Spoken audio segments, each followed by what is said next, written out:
intellectual conversation with foreigners. And this is really good chance to know about their experience, especially in Uzbekistan. Wow, how extraordinary. Now let's invite them in this case to the Of studio. course, we will invite Mr. Anindya Chakraborty. Yes, Miss Anita Mustafina and Mr. Pompi Liu. Please welcome to our studio. Okay. Morning, rise and shine. Good part of today. Rise and shine. Good morning. Take a seat there. Welcome to our studio, dear guests. Thank you It's so our much. honor to see Yes, you. of course. First of all, thank you very much in advance for accepting our offer, for participating. It's really crucial. It's really important, not only for us, but also all of the spectators and viewers, especially who are watching us right now. Thank you very much. So, Thank you so much for inviting us. Okay, thank you. First of all, could you introduce turn by turn yourself? Okay, so my name is Anindya Chakraborty. I've been here in Uzbekistan for the past 10 months. I'm working here as the manager of the lecture management department in an institute in Chilanzar. And at the moment, basically, I am enjoying Tashkent. It's a great city. Perfect. And That's yes, amazing. Yeah, thank you. Yeah, I'm Anita and I'm an entrepreneur, and partly I teach English also, but I have the business background.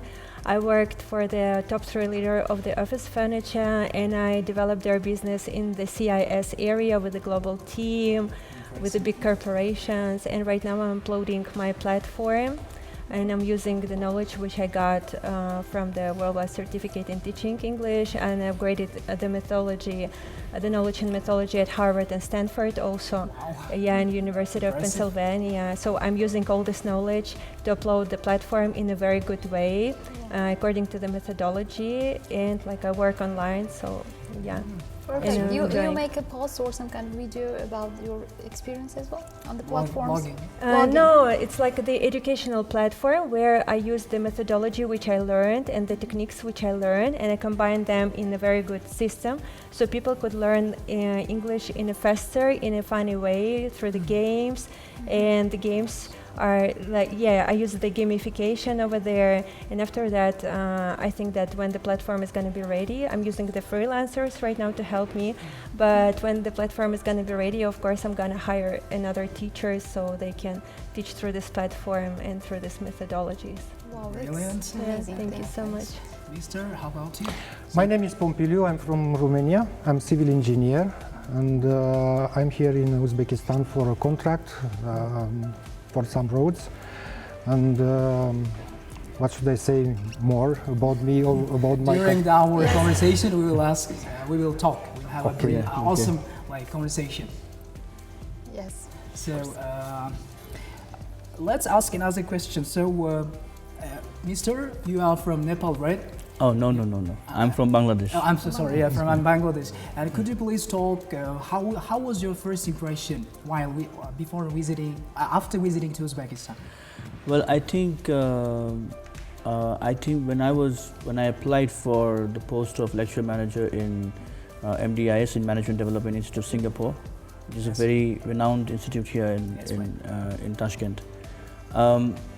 So as I was applying for various companies, I got the opportunity to work here, and I was told that I'll be posted here in Tashkent. And initially, my initial response was a little strange. Forgive me, because I heard of Uzbekistan, but I think the only time I heard of Uzbekistan was in the movie called Borat. So before that, I've heard loosely that it was a part of the Soviet state at one point of time, but I was not really privy to the country a lot. But then the moment I got the opportunity, I started doing research about the country, about Tashkent. I started watching YouTube videos, and then and there my perception completely changed. It just went 180 degrees. I was like, okay, I think it's not what I supposed it might be. And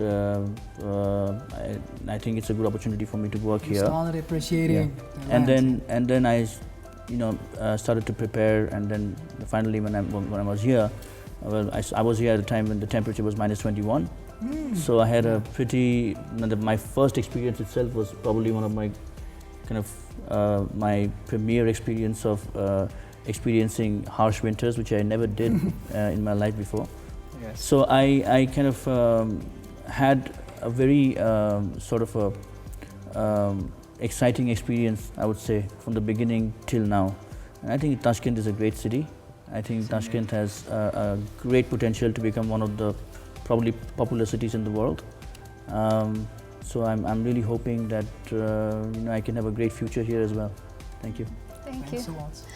Okay, Mrs. Anita, my approach is to you that what is your unique ways of style to teach other students among the viewers or spectators who are watching you, or some kind of observing your some kind of videos or some kind of things on your platform?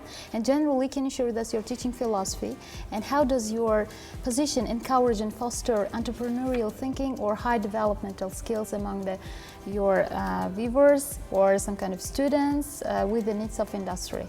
Oh, good. So thank you so much for the question. It's like 3 questions. I will keep it in mind. Yeah, I think that actually there is no unique way of teaching, but you can create some system which could help students. For example, I specialize only on teaching for adults, so I upgraded the knowledge only for the adults and so on. So I think that if you're for the teachers, if I need to tell some useful information for the teachers, I think that I would focus on, for example, or children or teenagers, so some specific things. So I think that it's not the uniqueness, but I am a strong methodologist and I can see the systems. I think that because I had the business background and business education, business degree, they taught us a lot to understand the style of management, for example, and other things in business. My dad is a businessman also, so from my childhood I learned how to see the systems in all the processes. So that is why I can see the systems in also learning languages, and I think that it helps me a lot also. Miss Anita, you said that you are a business lady, businesswoman, and as well, and tutor as well, teacher as well. How do you manage like teaching at the same time and doing business? Isn't it tough? Simultaneously. Yeah, at the same Yeah. Yeah, I'm still trying to learn how to delegate some of the things, and that is why I teach only for the small group of people, and that is why the queue to come to me is like for 1.5 years ahead. And yeah, so I'm delegating a lot of the processes. And about the teaching, like how I see the teaching, I really enjoy teaching. That is why I really like to I really like to share the knowledge. And I think that teachers should work also on themselves. They should work on their beliefs, on how they love themselves, to create love in them, compassion, so they can be like the source of this good beliefs, good emotions, not only the knowledge. People go for the energy, I believe that. And inspiring as well, encouraging them. Yeah, and I think that if you have this love inside and compassion, you can love the world, and you can see the best things in your students, and you can develop this strength in them. And I really had a lot of stories from my students, like who are adults, who started to believe in themselves more. Can you share with us one of the most delightful ones? Yeah, one of my students, when she came to me, she worked for the just like the company who sells. She was the salesperson, like typical salesperson for the cosmetics, and her dream was like to learn language, English, just to go to Europe and work there as the waitress. Okay, and I was like, no, Maria, you shouldn't. You should have more ambitions and so on. And I supported her through a lot of different obstacles in her life. And first she went and worked for the Chinese company. After that, like, she asked me for some advices as a business, like how you can grow in the worldwide companies. So I gave her advice, and right now she worked for the Pepsi Cola, and after that right now she is the manager at Yandex. It's a very big company in Moscow, and she actually, her future husband right now now is the guy from Germany. He's Arabian, and she's really enjoying her life. She's continuing. She is growing through her career ladder still. Yeah, that was really interesting and amazing adventure of their life of journey. Yeah, thank you so much. Yes, thanks a lot, Miss Anita. And Mr. Pompiliu, could you? I know from Romania groups like Accent, Inna, they're very famous. They are young singers. Have you heard Accent group? Like that's my name, that's my name, that's my name. There is a big problem with the difference of age. Oh yes. Because right. in the last 20 years I was not in my country, so I don't know very well exactly the musician in my country, the new ones. I'm talking about them. I know a lot of songs, new ones I'm talking about that, but not all of them. Yes. Accent, it was a big band. Yes, right. And still. It's still, yes. Okay. Can you share us your working experiences? So, as I told you, I was in the last 20 years in many countries, in 8 if I remember exactly. And Uzbekistan is the last one, but it was a real pleasure to be here because I saw a very friendly people. Second, very clean country. And third, very safe. This is also very important. And I'm glad to be here. So I started to work abroad in Africa, in Cameroon, with one project. After that, one after other. In fact, in Africa, I was 10 years with 4 different countries, different projects, and so on. And what are the main measures of your projects? Will you work or organize them as a social activist or not? In fact, I'm a consultant engineer. We are the companies, I'm working for companies that we are checking the contractors, how they are doing the job. We are checking the design, we are checking the money, how they spend the money and so on. So this is our main activity everywhere. Perfect. And what do you think, what is the main lifeblood of Uzbekistan in order to increase in some kind of spheres? From your personal point of view, that. Look, I was here for a short period of time. It's a little bit difficult to tell you exactly. You have visited recently, yeah? I'm working here, but not for a long period of time. So give me a little bit time.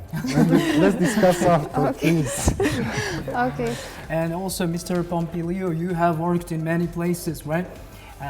How was the adoption of the particular country? Like, isn't it like complicated for you to stay in different countries for many years? For instance, in Africa, you stayed 10 years. You said for 10 years, and wasn't it hard? Kind of, perhaps the food or like their languages that they speak. Wasn't it difficult for you? Yes, language barriers or culture barriers. Yeah, why not? No, I must tell you that I'm not a native speaker, English native speaker, not French native speaker, but they are the main languages, foreign languages for me. So when I started in Cameroon, the language of the contract was French, but the project was in the Anglophone part of the country. So we were obliged to speak French for business and English for all the rest. When you go in a country and you must stay a long period of time, the problem is how you adapt of this country. Because it's a big difference between your country and what you find there. And you told me about food. This one is also very important because did you like our this one you food? must find solution. Because each one is with his own taste. So we cannot eat everything everywhere, but you can cook alone at home. So take the food from the market, go home and try to do something with this one. It's much easier. Yes, So, of course. with the language, it mainly is not so simple because, just discuss one more time about Cameroon. They have 2 official languages, French and English. But in the country they speak 250 different languages. I'm talking about original languages. So it's impossible to discuss with them in original language. The English language also is not exactly the English that we know. It's a little bit. Is it widely spoken? Yes, they use Pidgin. And Pidgin, it's a kind of English, a little bit simplified, They have some special, how to say, words, special expression. You must learn from Exactly. them what is mean.